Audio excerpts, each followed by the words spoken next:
5 cities out of our 24 that we serve. Okay. Good. That were having primaries. Dearborn Heights was one. They had the mayor. Cool. Welcome, everybody. Thank you all for coming out tonight. Thanks for joining us for this Michiganders for Money Out of Politics Town Hall. My name is Sean McBrady, and I'm the Michigan Director of Clean Water Action. We're glad to be one of the steering committee partners for Michiganders for Money Out of Politics. And we'll get started in a minute here telling you what that's all about. First of all, I'll let Christy introduce herself. Hi everyone, I am Christine McGillivray. I am the new Executive Director of Voters Not Politicians. It still feels new. I started on July 11th. July 7th. See, I'm already discombobulated. Anyway, it's great to be here, and I am really excited to talk about how we can make our democracy more fair. Excellent, yeah, thank you. And so a couple of housekeeping items off the top. Bathroom is over that way. Feel free to leave the room at any point in time if you have to. We do have a sign-in sheet right over here, and if folks who are here in person could sign in. We also have some great flyers on some of the very negative ballot petitions that are out there from Voters Not Politicians, as well as a QR code here to sign up for our wonderful partners at Indivisible's newsletter to hear more about what Indivisible is doing on the defensive side of the spectrum right now. And while we have to keep resisting what's happening at the federal level and keep playing defense, it's very important that we also take steps towards playing offense. And that is really what Michiganders for Money Out of Politics is about. If we could go to the next slide, please. So to start with, I promise this will be the only slide that I read in full, but I do want to acknowledge. They did not update the slide after today's meeting. All right.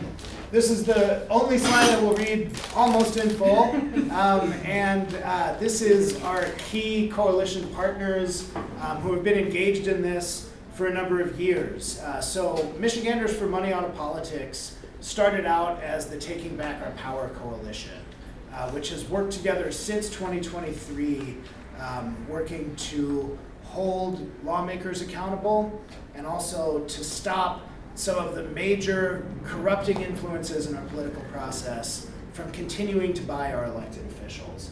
So I do want to acknowledge Voters Not Politicians, Clean Water Action, Detroit Action, Moses Action, Michigan United Action, our Friends of Progress Michigan, Michigan League of Conservation Voters, Climate Cabinet, Michigan Environmental Justice Coalition, and the Hip Hop Caucus, who have been involved in taking back our power and now at the founding of Michiganders for Money Out of Politics.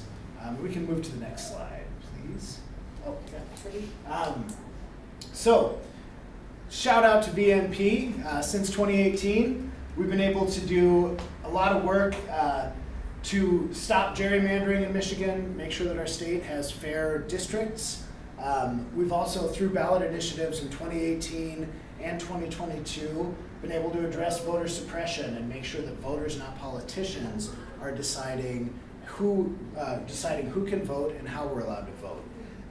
The next big thing to restoring faith in our democracy is taking care of money in politics and making sure that voters, not politicians, are the ones setting the agenda in Lansing. I can tell you from personal experience, having done lobbying and activism work in Lansing for the last 14 years, this is not the case right now. It is not regular voters, it is not constituents who are setting the agenda in Lansing. A little level setting before we really get into this tonight. A quick show of hands in the room, and folks joining us online think about this as well. How many people have had a power shut off in the last year? Power outage at your house.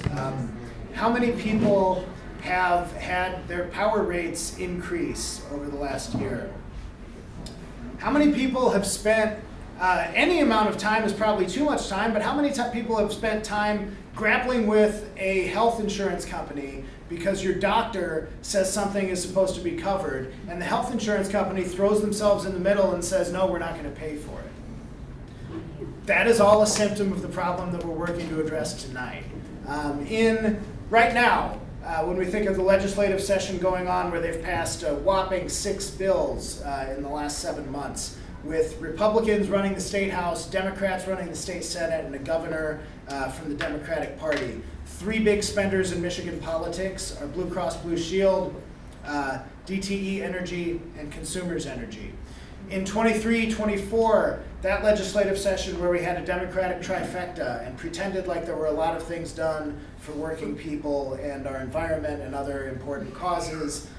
Big 3 spenders in Michigan politics were Blue Cross Blue Shield, DTE, and Consumers Energy. Back when there was a Republican trifecta with Rick Snyder as governor, Lee Chatfield, Lee Chatfield and Mike Shirkey as legislative leaders, Republican trifecta. Who wants to guess who the big 3 spenders in Michigan politics were? Right, it's the same ones. Currently, Michigan has 1 former House Speaker serving a prison sentence for financial corruption. We have another former House Speaker likely on his way to join him if the trial ends out the way it's looking. In the case of Lee Chatfield and his political corruption. Yes, we have Christy. a state Senate Majority Leader who is living off the 6 figures of interest that he gets from his 501c4 that he opened while he was serving as state Senate Majority Leader. Must be Yeah. nice. Michigan constantly ranks towards or at the bottom as far as ethics and transparency in state government. And this is something we need to address. If we can move to the next slide. So, big money in politics takes away the political power of the people. Popular things that we see across the board, things like community solar, which actually, even in the legislature, has support from both Democrats and Republicans. The reason why Republican majorities have supported community solar, the Democratic majority in 23 and 24 supported community solar. The reason it doesn't pass is because DTE and Consumers Energy deem that it should not pass. They don't want to lose their market share. They want to make sure that we are stuck with their energy sources, not something that's community owned and cheaper and more reliable for residents. It is literally cheaper for the utilities to buy political influence in Lansing than it is for them to fix their failing electric grid. Here in Michigan, we pay some of the highest prices in the country and the highest electric rates in the Midwest for some of the worst service, some of the longest blackout durations, and some of the most frequent blackouts in the Midwest. And that, again, is a byproduct of this political system that we have. Go to the next one. So, an example here of how money acts in politics. 62% of Americans say the federal government is doing too little to reduce climate change. And yet, if we go to the next slide, we can see over the years here the growth of oil and gas money in political campaigns. And this Citizens is, United is right here. yes, this is national numbers. If we can go to the next slide, you can. These years are highlighted because in 2010, the Supreme Court passed their Citizens United versus FEC decision. And a couple words on that case. So, Citizens United versus FEC was essentially a political vehicle for big money donors to corrupt the political system. The case at hand did not ask if corporations were people and if money equaled speech politically. That's not what Citizens United versus FEC was about. Citizens United was a 501c4 that wanted to show a negative movie about Hillary Clinton in the run-up to the 2008 election. And this case wound up being something where John Roberts and the Supreme Court majority saw an opportunity to really expand corporate power in America by making this disingenuous ruling that essentially says that corporations are people and money equals speech.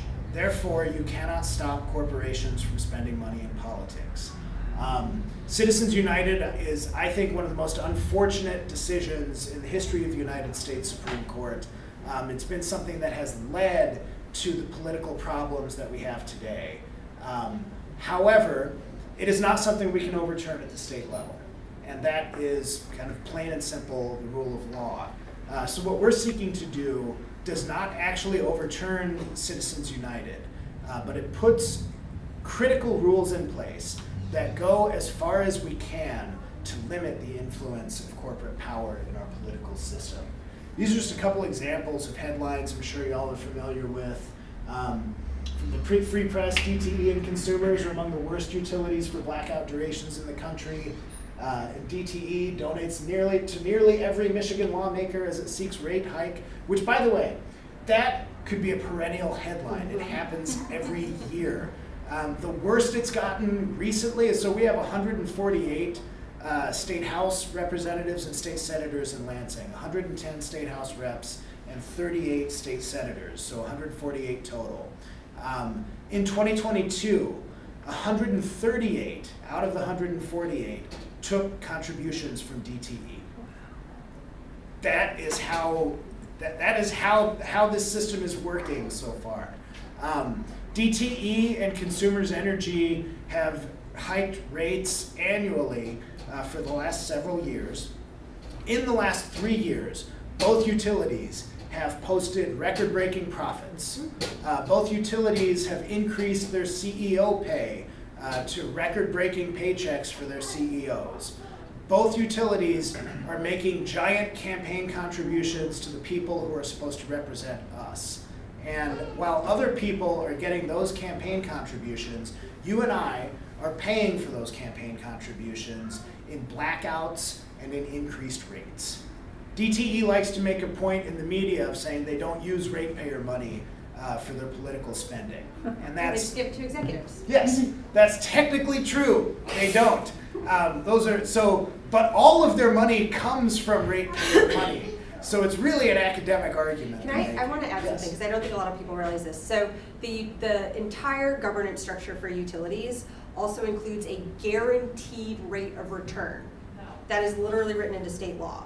So they are legally guaranteed enough money to both cover all of their costs and pay their executives and pay their staff, and like all of it, it's guaranteed.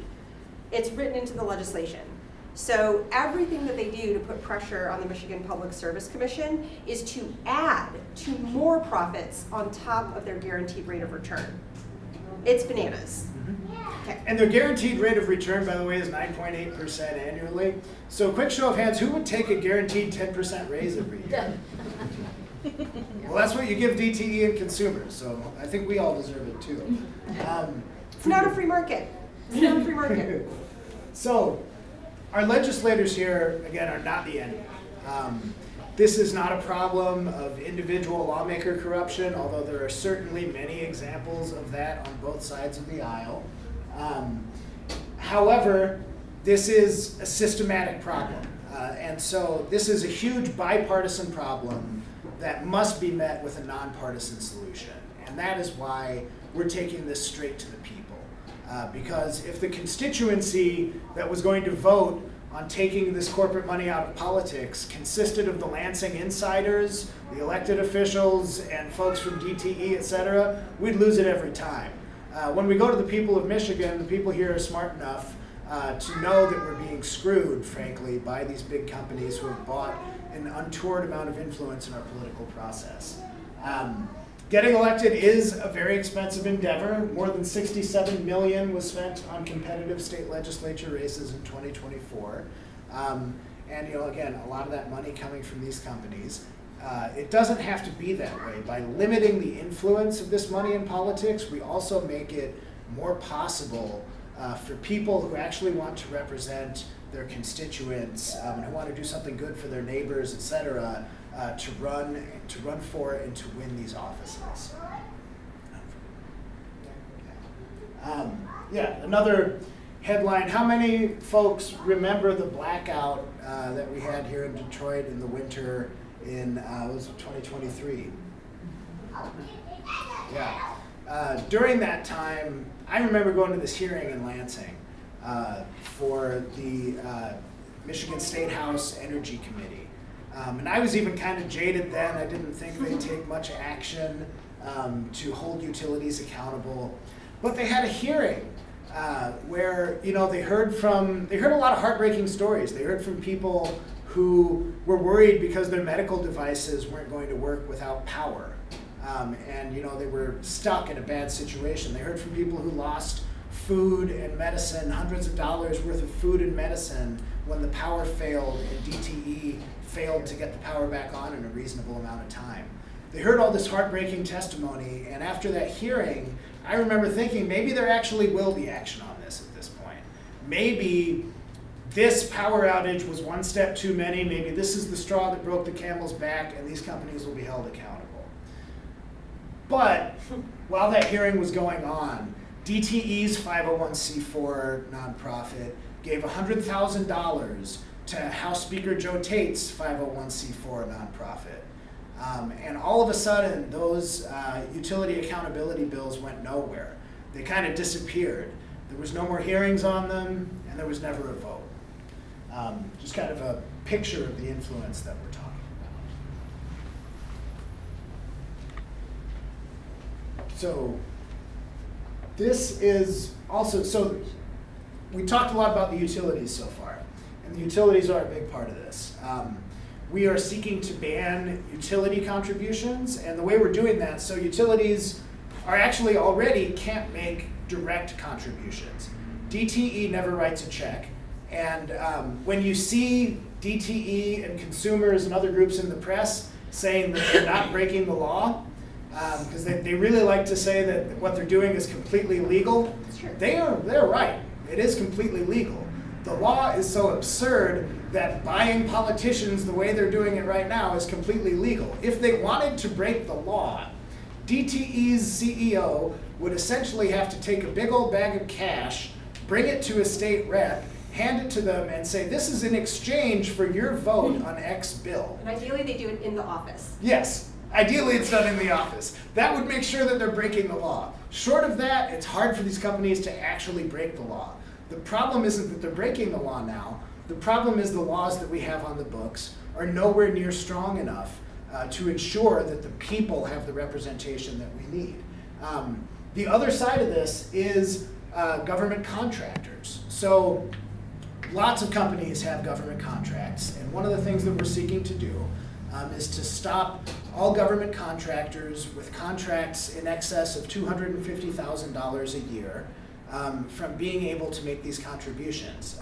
And we're also working to stop not only the utilities and the contractors, but all of their affiliated entities. So their 501c4 nonprofits, their PACs, etc., from donating to lawmakers and any lawmaker affiliated entities. So again, the lawmakers affiliated 501c4s, that some of them are living high on the hog on the interest after they leave office from those. I would point out one thing on the 501c4s. So that's an IRS tax code. I know it sounds really boring, but it is a way that legislators can take money without having to disclose their donors. So I'm going to spill the tea, and I'm just going to say what happens. When you are elected and you go and you are in caucus and you are meeting all of your colleagues in the state legislature as a legislator, you are instructed on how to set up a 501c4 so you can take all the money that you don't want your constituents to know about. That happens. I've had legislators tell me to my face that that is how they are instructed to deal with all the dirty money that will make them look bad to their constituents. So we just need to say it, and we need to tell people it happens, and we need to stop pretending it doesn't happen. And that's why the 501c4s in particular are so nasty. Yes, great point. And they also have kind of like a leaderboard when they're determining who's going to lead the caucuses, who's going to be the speaker, or who's going to be the minority floor leader, the minority leader. They have like actually a leaderboard, and the things that determine the things that generally determine who becomes in charge of the caucus and who's in a leadership role is how much money you've raised. Yeah. So there's a huge incentive for lawmakers to take this money.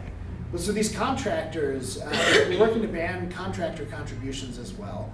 The reason why we set a minimum limit at anything over $250,000 a year is because when we were developing this policy, we actually poured through the full list of state contracts, and we saw that when you get about to the $250,000 and lower level, you're talking about companies that are mowing the lawn for state buildings or doing the laundry or you're talking about like private practice law offices who are taking on public defense cases when the public defender's office is way understaffed for what they have to do, things like that. And we're not really worried about big lawnmower buying out the state capitol. We haven't seen it happen, and it's not especially a concern. So that's why we set that de minimis level. But as you can see from this list, these are the largest current contracts in Michigan. All of them, a lot of big healthcare companies. Blue Cross Blue Shield, of course, being one of the largest ones, or being the largest financial contributor. Blue Cross Blue Shield has worked behind the scenes to kill efforts towards single-payer healthcare in Michigan or towards providing a public option. They also worked during the Democratic trifecta to prevent legislation from passing that would have required insurance companies to use the best standards of care when determining whether or not something was covered by, whether or not they had to cover something. So insurance companies actually don't have to use the best current models of care that doctors, nurses, et cetera, have to use in determining what they recommend. So the doctors are recommending good care.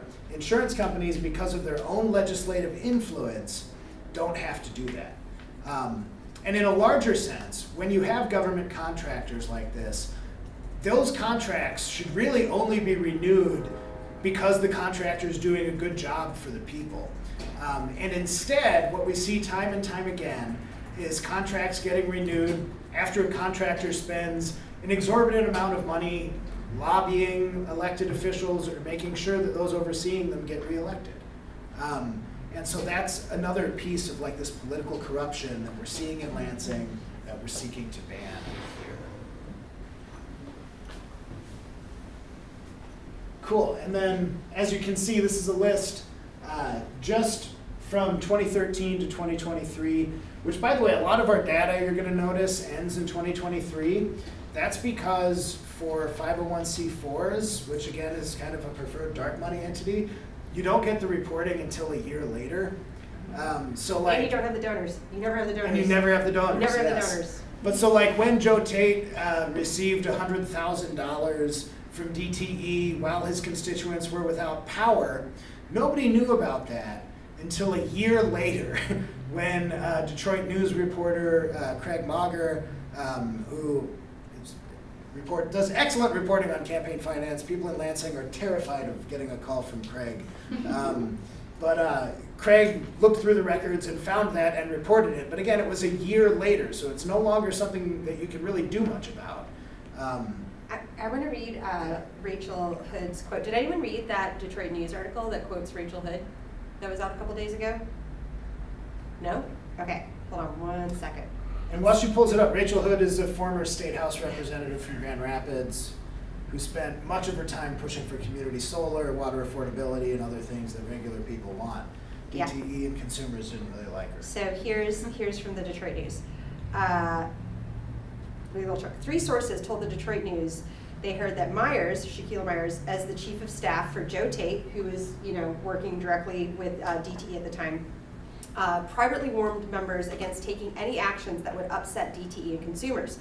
The companies were viewed as influential stakeholders and financial backers of the caucus. It's a Democratic caucus.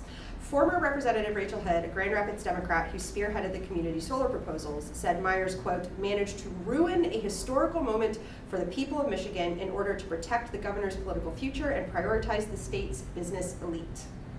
And she's referring to the fact that Shaquille Myers, the chief of staff of Joe Tate, that was in charge of helping sink community solar legislation, is now on the Michigan Public Service Commission, where she is going to be deciding whether or not DTE can actually hike up all of our rates in order to pay for the massive gas plants that they want to build for data centers, which is a separate rate. So I thought I would share that quote with all of you. Okay. Yeah, thank you, Chris. And so if we can go to so moving on here, like gerrymandering and voter suppression, big money in politics takes away the political power of the people. So what we're working to do again is to ban regulated utilities and their affiliated entities from contributing to candidates and office holders responsible for regulating them, which includes the governor, who appoints members of the Michigan Public Service Commission who directly oversee the utilities like DTE and consumers. State House and State Senate lawmakers who pass the laws that govern the Public Service Commission, which oversees the utilities. The Attorney General, who decides whether, like Dana Nessel, they will intervene in every single rate case against the utilities and at least work to make sure the rate increases are smaller than they could be, or like Bill Schuette, decide to never intervene in a rate case and let the utilities have their way. And they can't donate to state and local party committees, who again fund candidates and elected officials in all those entities. If we can advance it again. Yes, and we're also working to ban corporations that have a contract with the state from doing the same thing, from making any of those contributions. And then, so to set the stage here for the other really critical piece of this, so if I am DTE Energy and this passes, all of a sudden you can't have your 501c4 donate to lawmakers, you can't have it donate to lawmakers, C4s, leadership accounts, yada, yada, yada. The only thing you can really do with your 501c4 is what we call independent expenditures. And they're still allowed to do independent expenditures. How many people here remember a few years ago when there was a vote here in Detroit for a pretty strong community benefits ordinance? So they had a ballot measure in Detroit that came out of the City Charter Review Commission to essentially create a very strong community benefits ordinance, which would have required developments in town to benefit the actual community. DTE killed that by spending just out of their 501c4 in an independent expenditure campaign. This would be the only avenue that would be left for these companies to spend. If we could go to the next one here. So, all right. That. Yes, thank you. So what we're working to do, and that's because Michigan has a very weak law around what we call the 501c4 issue ad loophole. And so I think the easiest way to explain this is by explaining how it works as it is now and what our change would do. So let's say, we're here I believe we're still in the 7th City Council District for Detroit, where last night Denzel McCampbell was victorious. So let's say I'm DTE Energy. Maybe I don't like Denzel McCampbell because he has a history of standing up for people. And so let's say I want to run some bad ads against Denzel, but I don't want to report them as electioneering expenses. With our current laws, I could run an ad saying Denzel McCampbell hates puppies and kittens and put it up all over town. And I wouldn't have to report that as an electioneering expense, even though he's running for office and the election's around the corner, because I didn't use the magic words, which are pretty much limited to vote for and vote against. There's a few others, but it's pretty much if you don't say vote for or vote against, you can run those. They're called issue ads, and it's not considered an electioneering expense. What we're working to change is to change that definition of electioneering communication so that basically within 100 days of a general election or within 30 days of a primary election, if you make any kind of expenditure for an advertisement that references a candidate, whether it's by their name, by a nickname, by a symbol, as the Democratic candidate, as the Republican candidate, whatever you want to call them, if you're referencing a candidate, then you have to report that as an electioneering expense. And the other major change that we're making in this is for all of your electioneering expenses, you not only have to report how much you spent, but you have to report your donors. You have to report who donated to make that expenditure. So DTE could still run an ad campaign against any candidate they want as an independent expenditure, but they'd have to tell us how much money they're spending, and they'd have to tell us who donated that money. So at least for that last bit of money they'd be able to spend in the independent expenditure world, there would be some transparency and disclosure required to make sure we know who is buying all these ads that we're seeing. Then we need to go back one. Oh, more. yeah. Yeah, to the, Oh, not what I was a trying to tested do. mechanism. There we go. Oh, yes. So, yeah, how we came to this. So one of the main questions we've gotten so far is like, well, Citizens United, how can you do this in the world of Citizens United? You can't limit corporate money in politics. And the answer is, if we did like a blanket ban, that probably wouldn't hold up in court. If we said no corporations can spend money in politics, that would probably get overturned in the federal courts. However, the mechanisms that we're using are tested and proven. So the issue ad loophole piece that I just described, for instance, all we're doing is moving up to the federal standards. So Michigan's standards for issue ad disclosure are way lower than the federal standard right now. All we're doing is moving that up to compliance with the federal standard.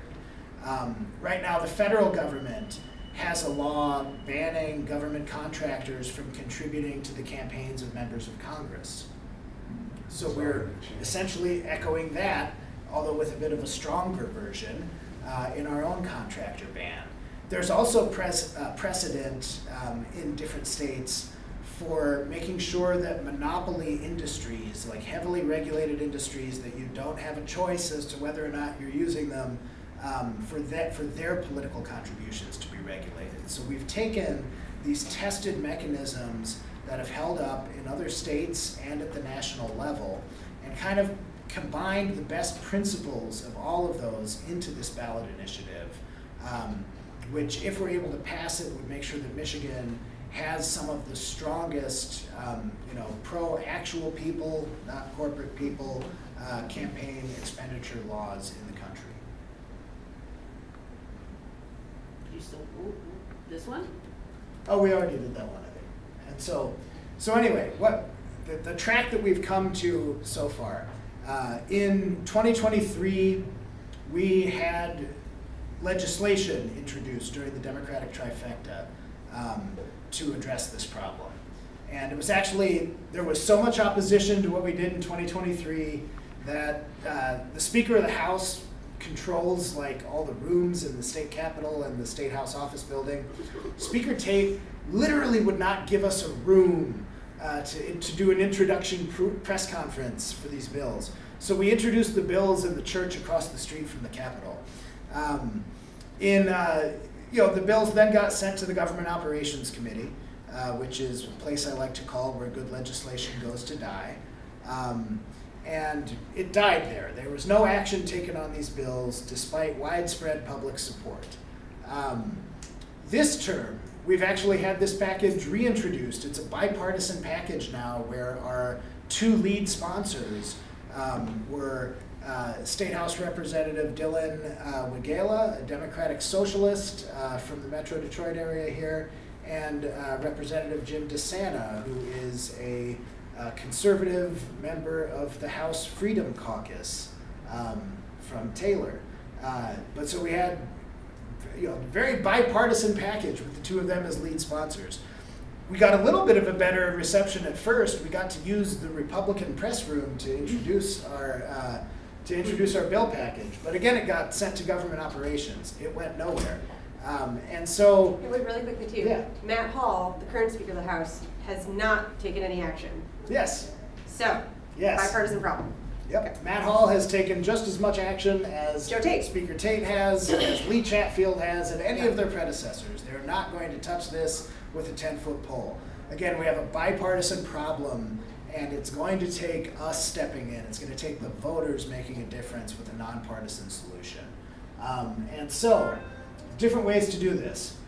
We do not have to make this be a constitutional amendment because we don't have to amend the state's constitution to do this. All we have to do is change our campaign finance laws.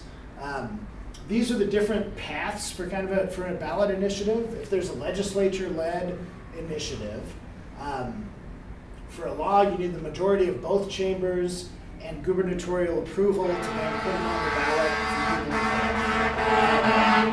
vote. If you're doing a constitutional constitutional amendment, you need 2/3 of both chambers to vote to refer it to the ballot. And again, the legislature is not going to help us with this. So this is the one we're going to wind up doing. We need 356,958 valid signatures. And in case any of our field team are watching, shout out Paul, that means 600,000 valid signatures in order to make the ballot. And so that's the route that we're going to take. And right now, yeah, so that's the route that we're going to take to be able to make the ballot. Where we are right now is our language has been submitted to the State Board of Canvassers. You can find it both on the State Board of Canvassers website and on our website. I know a lot of times people get intimidated about small print and legislative language. This stuff is fairly easy to understand. If you want to read through the language, I strongly encourage people to do it. It's, I think 11 pages by the last count to reform our campaign finance laws. And then, you will have a better feeling of knowing that you have the answers to what this actually does because you've read through it. If we could move to the next one here. So, to make this possible, I think it's pretty obvious at this part of the presentation that you all know we're not going to be getting a lot of big corporate campaign contributions to make this a really high dollar, well-funded campaign. And frankly, I'm glad we're not going to be getting a lot of big dollar corporate campaign contributions. This is a David versus Goliath fight where we have, our polling indicates that 86% of the public is in favor of this. We're still probably not going to get $1 from the corporate establishment. We're going to need every person who cares about this issue, every person who wants to have a democracy that we can all believe in, whether you're a Democrat, Republican, or anything else, to be out there collecting signatures and telling your neighbors and friends about it. Time and time again, we see in elections that the best influencers that we have for other people are when they hear from people in their own community, from their friends, neighbors, etc. So y'all are the best influencers to your own circles. And the more people that we get involved collecting signatures, dispelling rumors about this, right now, to give you just kind of a taste of the opposition we're likely to see, currently DTE and Consumers Energy combined have over $1 billion in rate increase requests before the Michigan Public Service Commission. That means $1 billion that we're all gonna pay. Yes, $1 billion that they want all of us to pay and they want the Public Service Commission to approve. If they're asking for that much of a rate increase in 1 year, which by the way they do year after year after year, they want the gravy train to keep coming. They're gonna spend whatever it takes to oppose this ballot initiative. And so we could raise all the money we want to at the grassroots level. We're still gonna get outspent at least 10-1, probably worse. This is gonna be a huge grassroots fight, and I just hope that you are all ready and willing to join us in collecting signatures and taking on the fight from there to take back our democracy here in Michigan. And before we get into signature certification, Christy, you have? I was gonna say we should pause and take questions. Yeah. So people probably, Yeah, one of the There. things that I wonder about is how are they going to oppose it? I know money, but what are the issues that they're going to tackle? Because it's a complex issue for us to explain, unlike gerrymandering or voter suppression. Larry, are you saying that gerrymandering was easy to explain? Absolutely, it was. Okay, well, The visuals helped a lot. We had the visuals, it was, all you had to do was just make people aware of what gerrymandering was. But once you did that, you had them. yeah. And that's not the case with here. You're going to have to show them why it makes a difference, and especially in an age of, Citizens United, and you can't do anything about that. They're going to come back with arguments Yeah. against it. They're gonna say What it's do you They're gonna say anticipate? it's censorship, and my response is actually spending $1 billion to buy elections is censoring the voices of citizens. They're the ones that are censoring with their money, And I actually think, the polling numbers on this are way better than they were for gerrymandering.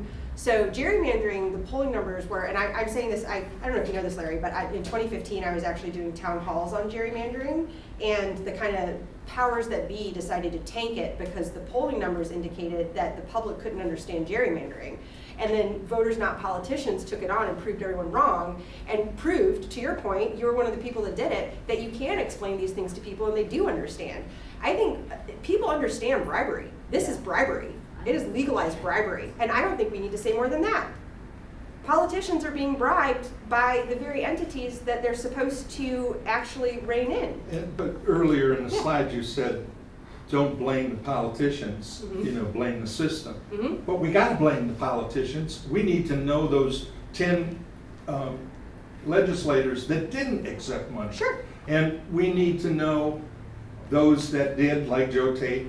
We need to know those that accepted it and their actions were determined by the amount of money that they got, really. I mean, I think we can point to the fact that we've had bipartisan bills to protect people from healthcare abuses and protect people from utility abuses that have been introduced in every legislative session, and they've never gone anywhere, because out of 148 legislators, 138 of them have a paper trail when they're taking DTE money. Because remember, the worst part is that they can hide it and not even leave a paper trail. They just set up their 501c4, and if you never learn the name of their 501c4, you're never even going to figure out how much money is in there, let alone the fact that you're never going to know who contributed it. So I think that's part of the reason why we say make the system point, because the vast majority take it, the vast majority. And that's why we have to attack the system and the corporate contributors that are propping up the system, instead of complaining about individual legislators. And we can complain about them, for sure, for sure, and I'm here for that. We just got to do both. That's what I think. And also about legislatures' ability to change a legislative referendum. Can they do that? I understand that the Supreme Court, Michigan Supreme Court, made some changes, but does that prevent it from happening? So that as soon as we pass this, they change it in some way, add some money or whatever? We think we're pretty bulletproof on this. The state Supreme Court has said that the legislature, so the reason the legislature could do that, they obviously couldn't, but the reason they thought they could do that with the $15 minimum wage was because they never let that go to the ballot. Once it got to the point where it would be on the ballot, the legislature passed it, and then later the same session they amended it. The Supreme Court has now said that adopt and amend in the same session like that is unconstitutional. So they couldn't do that. The other route that they could possibly do would be, so if they pass this at the ballot, the legislature the next year could try to weaken what we've done at the ballot. However, their only path to do that would be they would need to have a supermajority in both chambers in order to change anything that we pass at the ballot. And we don't think that they'd be able to have a supermajority willing to buck the people on something like this. Especially with polling numbers like 86% of Michiganders support it. I mean, that should be political suicide. We're on the upside down now. Good point, good point. Just going back to one of the slides, I had a question where you had the insurance companies that were the top donors. The 3 top ones that were above Blue Cross on that one slide, are they Medicaid contractors? I was just kind of That's curious. a good question. So because that's it was McLaren, Meridian Health and I think it was United Healthcare, Meridian and McLaren. And I know the people that had Medicaid through those, so I just was curious about that. Yeah, these are all different types of insurance providers. So they all probably deal in Medicaid to some extent. Minus Blue Cross. Minus Blue Cross. Molina probably does too, yeah, Yes. okay. I see a problem with this that we didn't have working on the redistricting, which is, I'm active in a neighborhood organization, and DTE is all over our organization. They have a representative who comes to all our meetings. They had my neighbor's refrigerator, you know, my neighbor was kind of impoverished, her refrigerator broke down. They have a program where she got a refrigerator, you know, so they're really good at manipulating local organizations. So that's not, you know, I could bring redistricting stuff to my neighborhood organization. I don't see, you know, I think that path is closed, and I think that's really a shame. I would love to come to your neighborhood organization and give it a go. Can I do that? Well, you'd have to be invited. Yeah. We'd have to do it in a way in which it doesn't directly threaten DTE, you know? Maybe. Which is not easy, because they're all over. And that person who's Yeah. their representative is a really likable person, very likable, you know, and her intentions, I think, are good. It's just. Sure, it's a structural thing. Right. Yeah, make sure I get your number and we'll figure it out. Oh. And, you know, I think that, you know, DTE does spend a ton of money on their PR. I remember DTE came to my kid's school and did a whole presentation on renewable energy, which is hilarious because they spend all their time and money trying to destroy renewable energy projects. So I would love to help crack that nut with you and figure out a way to do it that doesn't alienate people.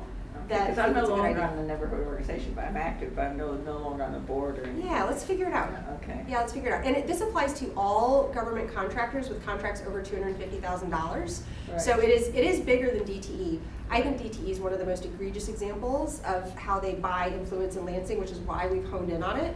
And, you know, depending on your neighborhood association, they probably don't experience the same level of power outages as, you know, this neighborhood in Detroit, depending on where you are. We have power outages. I have a you know, a generator. Well, maybe folks are even more frustrated than people might assume. We'll see, you know?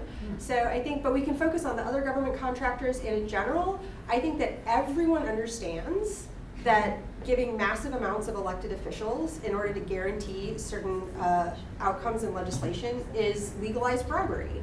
Even if we're not talking about DTE, I think people understand that principle is just wrong. But I would love to try and figure it out. I love those like tough conversations. Let's do it.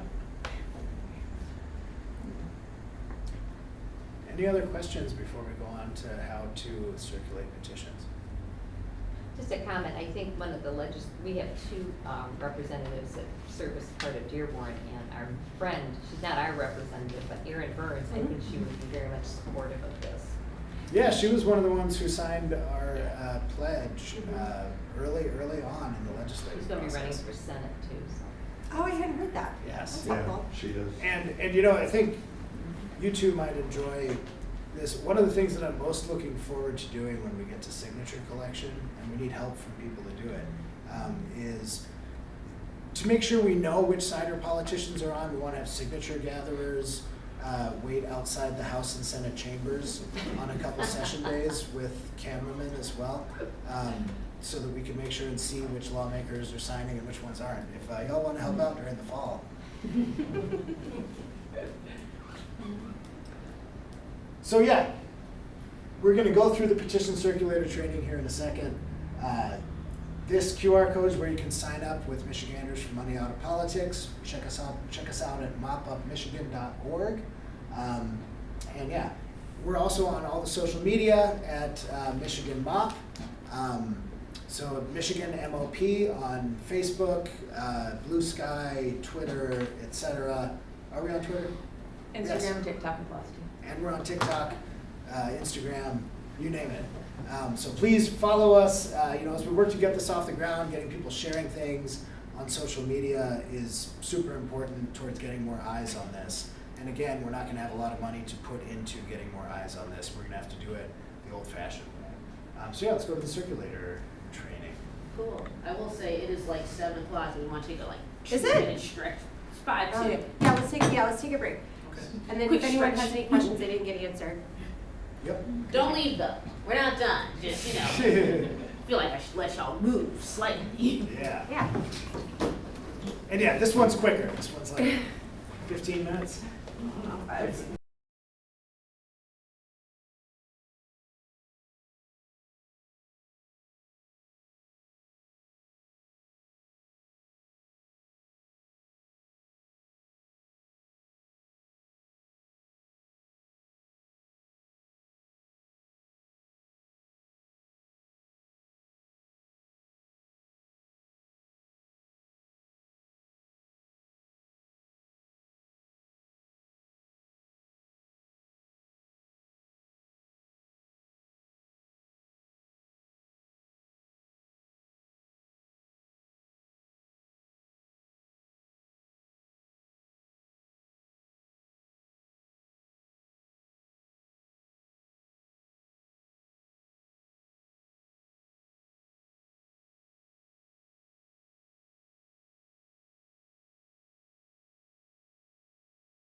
Slide.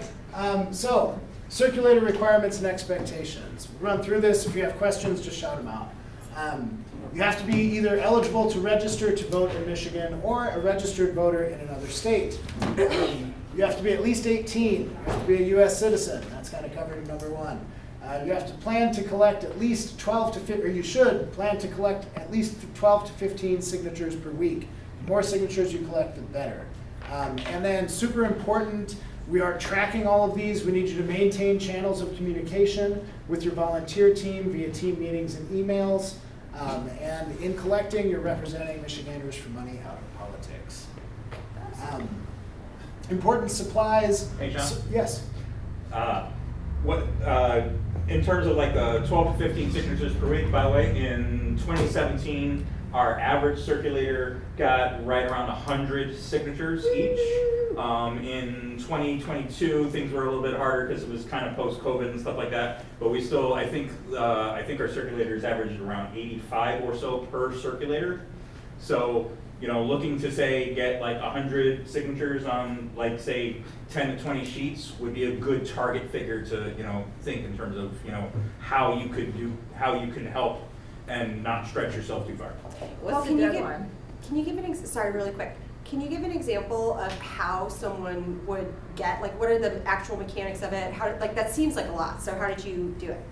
Sure. So you raised your hand. You got it. Would you like to give an example? Sure. Go right ahead. Thanksgiving morning, I got up at 5 a.m. and went down to Huntington, what is it? It's Coble Hall, the old Place now. Coble Hall. And I stopped turkey trotters in their races and had them sign. I went to Eastern Market and stood in front of Vivio's and got signatures, Park Plaza, a lot That's of different places. Just show up anywhere where there's gonna be people. Yeah, maybe just keep We it will like have all the a time. booth at Dally in the Alley on September 6th. So if, let's hope we have sheets in the field by then. We would love to have everybody come to Dally in the Alley in Detroit. It's actually one of the best signature gathering opportunities you can because it's huge and it's lots of fun. And it's just awesome. Yeah, we're gonna have a lot of people there too.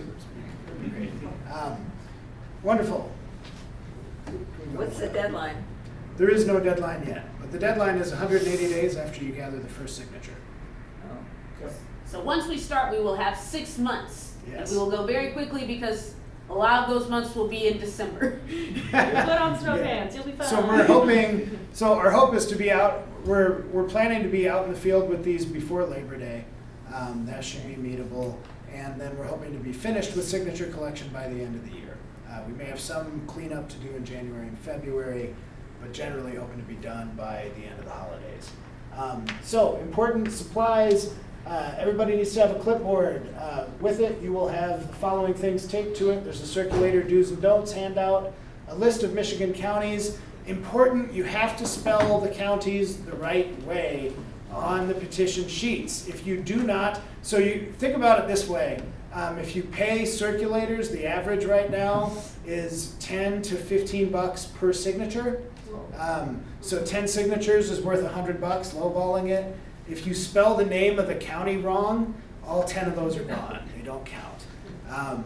So super important, even if you're sure you know how to spell Lenawee, check, make sure they match before you write it in. You also have a QR code for email and volunteer signups taped to the front. Important to encourage people to snap that QR code because it'll also tell them we can use that to communicate with them, tell them important things like what number ballot initiative this winds up being on the ballot. Other supplies, we're gonna have flyers that the campaign will provide to give to potential signers who want more information. You'll get these from field organizers or your team leader. You're going to want Post-it notes or sticky tabs to help collect signatures from multiple counties. Again, we want to, we want to be where people are. A lot of times, I know, like showing up where there's, in East Lansing, for instance, Wharton Center is always a good place to collect signatures. You get like 20 people there for an hour before shows, and you can collect 500 signatures. And it only takes an hour, but you need about 20 people. And it's really important to have Post-it notes because so every sheet is only for one county. when you're at a place where there's people from a bunch of different counties, you want a bunch of different sheets so that everybody can sign. Because you will have people from all over the place who want to sign. And also make sure you have things to take care of you, like a water bottle, snacks, sunscreen, things like that. Hopefully we're collecting in the weather where we need sunscreen. Also want to make sure you have a fully charged cell phone, and optional, of course, weather things, umbrellas, yada yada. You're also going to want like a rain jacket, which is basically a sheet protector that will be able to give you for your clipboard, because you don't want petition sheets getting destroyed in the rain, and y'all know how it rains here in Michigan. Hopefully we're gathering in rainy weather, not snow. Again, important petition reminders, don't leave them unattended in a public place. You have to witness each signature. When you sign at the bottom, you're signing a sworn affidavit that you witnessed each signature. You can be, and people are currently right now, being charged with crimes like forgery, etc., for doing this incorrectly, for not actually collecting the signatures. And then you're going to want to return any petitions with signatures to your team leader or field coordinator weekly, even if there are only a few signatures on the sheet. We're going to print more than enough sheets. The important thing is the signatures. So whether you have 2 signatures on a sheet, if you have 2 signatures on a sheet, maybe it's a good impetus to get out there and collect 8 more signatures if you're like an OCD person who wants to have 10 on there. That's great, but do that, but then make sure you get the sheet to your team leader weekly. And then use only blue or black non-bleeding pens to collect signatures. Any colored ink other than that will get the signatures, will get all of the signatures on the page tossed, kicked out. So again, only blue or black ink, non-bleeding pens. I love my G2 gel pens that our clean water canvassers use all winter, because when you're out and it's below 0, it's like the only pens that won't freeze. But we can't use those for signature gathering, unfortunately. Yes. So, important reminders, only registered Michigan voters can sign the petition, and petition signers must enter the address at which they are registered to vote. If they don't know where they're registered to vote, there is mi.gov/vote that they can pull up on their cell phone, or you can pull up on your cell phone, enter their name, and it'll tell you where they're registered to vote. Make sure that you use different petition sheets per each county. Again, 1 sheet per county. You can't have people from different counties signing on the same sheet. That will invalidate signatures. Make sure that signers can see the entire word summary. You have to allow voters to view and read the language if they ask. The language on these petitions, I will warn you, these are 6-page long petitions that are folded a very certain way to make sure we can fit all of the language. If people want to read them, you have to let them read them. Make sure you have a blank petition with you that you can hand somebody to read them, because it's going to take them a while to read the whole thing. And you don't want to be held up from collecting signatures while somebody is reading the language. Also, this is super important, complete the circulator certificate, which is the bottom right of the petition, when you are done collecting signatures on that sheet and not before. Again, when you're done collecting signatures. It can only be signed after the last signature on the petition has been witnessed, even if the petition is in full. And something else on that, something else on that that's super important, the date that you date on this, the date that you put right here has to be on or after the last date of the last person who signed the petition. If you date this petition August 5th, and somebody signs it on August 6th, all of the signatures are thrown out, not just that one. Paul, what was your? So about the certifying each sheet, so we actually ran teams out of my house in 2017, and occasionally a sheet would end up in our house without the certification. Those signatures that were on each of those sheets that came in like that, completely invalidated. We could not turn those in because You know, unless like I knew Leah came in and gave me that sheet, and I can call Leah and say, Leah, this is your sheet, right? Can you please come and certify this sheet? If I didn't know it was Leah's sheet, if I couldn't trace down who had this particular sheet, I can't sign it, and we can't send it in unsigned. So it seems like a minor thing, but yes, you absolutely have to certify the sheet. It has to be done after you're done getting signatures for that sheet. Otherwise, you've wasted your time on every single signature on that sheet. Yep. Freaking. So, volunteer leadership roles. And also, I did want to just cover one other thing on the petition signing piece. So, a good practice on these, people will tend to write their birthday in any date line. So, when you're having somebody sign, I would start something simple in the field is always best. Hey, do you want to get money out of politics? People will come over and sign. When you get somebody to start to sign, say, okay, cool, today is August 6th. That goes right here, and then let them go from right to left, filling out the rest.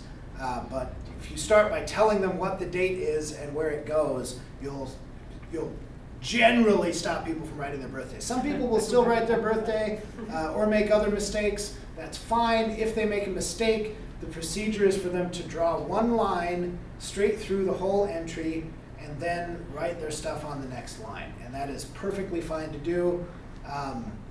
You look very concerned about that. No. No? Okay, good. But yeah, have them draw a line through the whole thing and move on to the next line and write their stuff, and that's just fine. Yes. Do they need to initial, like, after they've done that? No. No, okay, cool.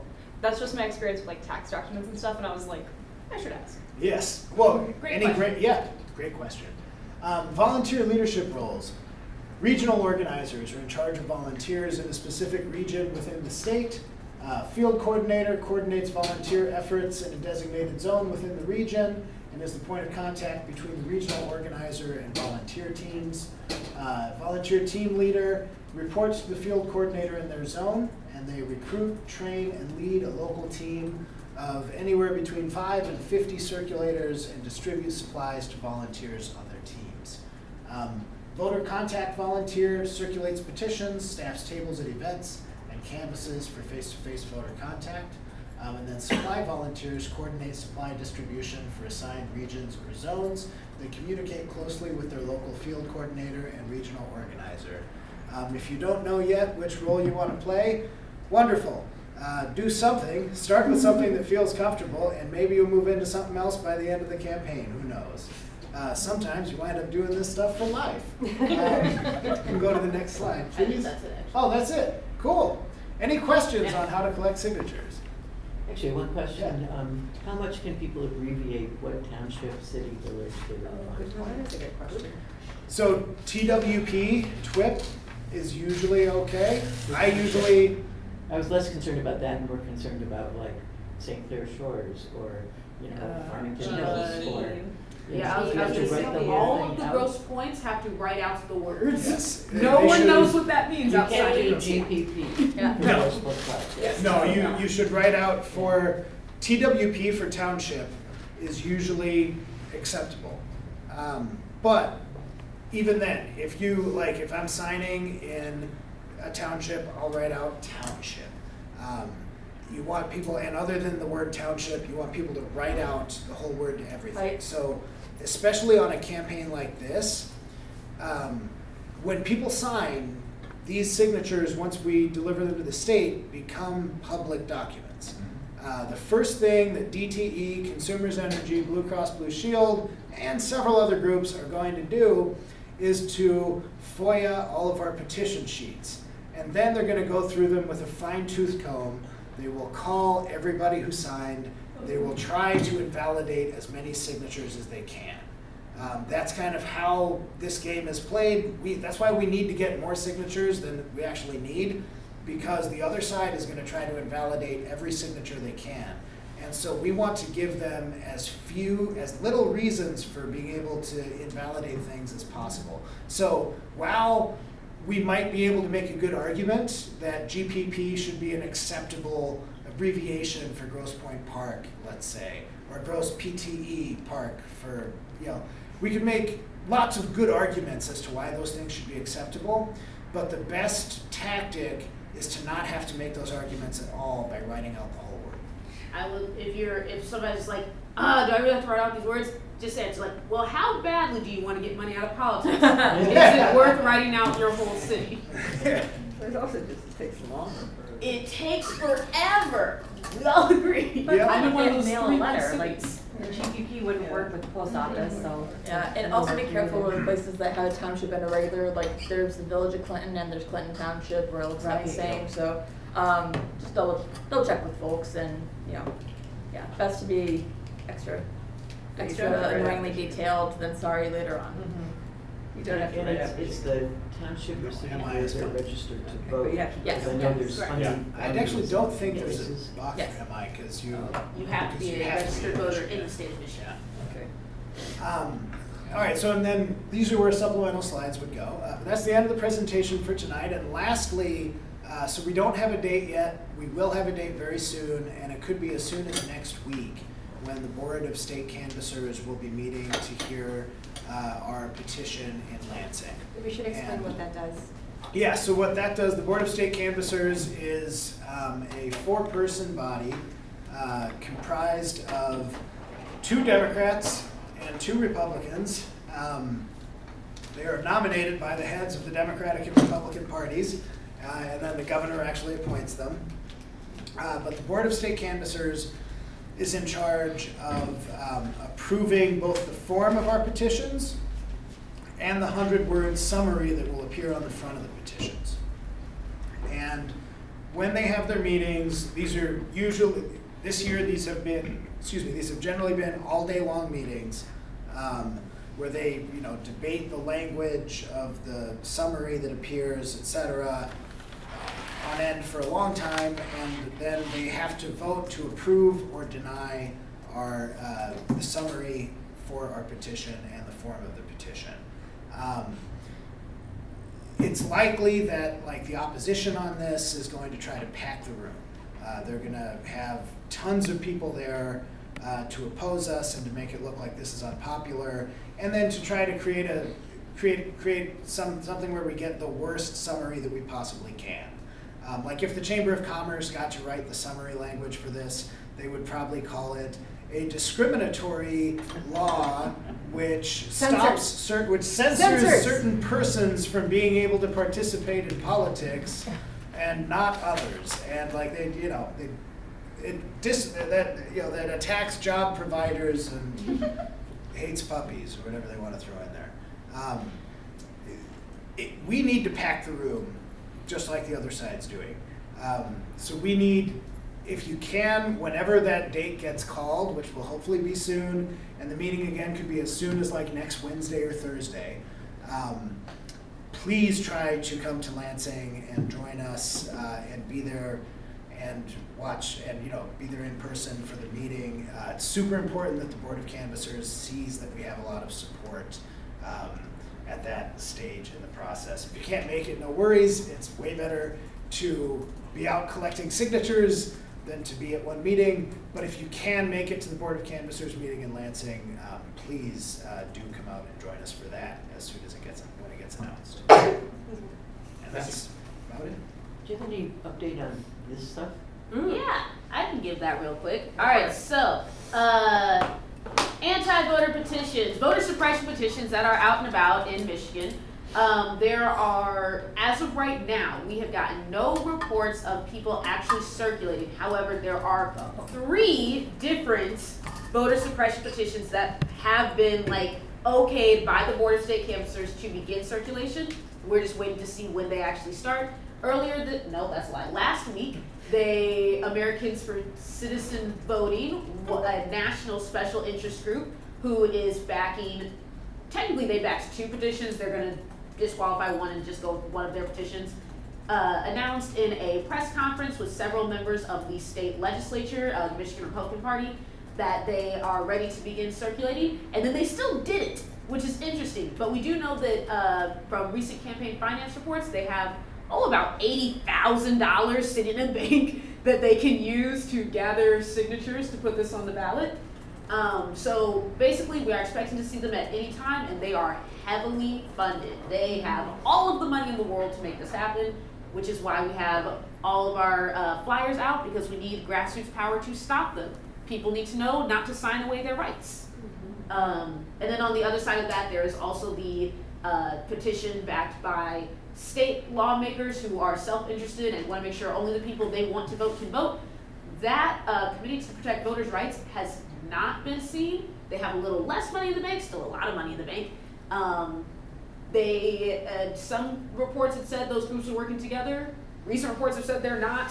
I don't know what's happening there, but they still want to take away our right to vote, so we can't let them. The end. Yes. I'm a little concerned because a lot of people who circulate petitions for money are poor people who really need the money. And, Yes. and me being somebody who's clearly more privileged than a poor person who's circulating petitions, you know, it might be seen as harassing somebody who's just trying to earn a living. I mean, do you have a way of dealing with that? Absolutely. So, and we talk about this in our decline to sign trainings, but we do not want to like antagonize people who are circulating for that exact reason. Right. Most of them, they're just working a job, and we all got jobs. We know what it's like to have a job, whether you like it or not. You have to pay bills. Right. So, when we talk about engaging with circulators, it is not to be aggressive or dismissive or in any way antagonistic to that human being. That's a human being. We want to be respectful and just ask questions, and really ask questions not just for the circulator but for the other people in the area, so that they understand fully the ramifications. So we're not trying to like start a fight. We're just trying to say, so for example, just like, okay, so if I am overseas, if my little brother is deployed overseas, how is he supposed to register to vote? He cannot come in person. He's in Kuwait. It's not gonna work. And oftentimes the circulator might not have an answer to that, because in the petition it's not necessarily clear how you're supposed to make that happen. Or, for example, it's like, okay, but I have another question. My best friend changed her name when she got married, and so like her birth certificate doesn't match up. How is she supposed to prove it? Or also it's like, or my grandmother, this is real, my grandmother changed her name when she got married and never changed it back. She got divorced 45 years ago. She does not still have that marriage certificate. We don't like that man no more. What is she supposed to do? And the circulator very well might not have an answer to that, to which you would respond with, so if I sign this petition, my grandmother wouldn't be able to vote anymore? And if you just say, if you go around saying, this would make grandmothers not able to vote, who's gonna sign that? So that's what we have to tell people, and you can just say it like this, like, wait a minute. I'm concerned, my friend. I don't think my grandmother can vote if I sign this. Do you think she can vote? And they might just say it's like, I don't know. They'll probably walk away and move on. They're trying to, they have a job to do. They're going to try to continue their job. So that's kind of the vibe. So yeah, don't start fights. The goal is not to start fights. We are not attacking people. We're not putting anyone down for working their job. Just ask questions. Maybe ask some folks around too if they know the answer. So Yeah, do that. Get other people involved. I'm really good about being loud and making a spectacle, and so everyone will see me asking questions. You can also ask to read their language. And then do it very slowly. So it's like, actually, can I have 2 petitions just to make sure they're all the same? Any other questions about decline to sign, petition circulating, any of the things we talked about today? All right, cool. We're all done. You're all dismissed. Thank Class you, is over. everybody. Thank you, everyone. Thank you. Okay. Since you're a neighbor. You're a neighbor.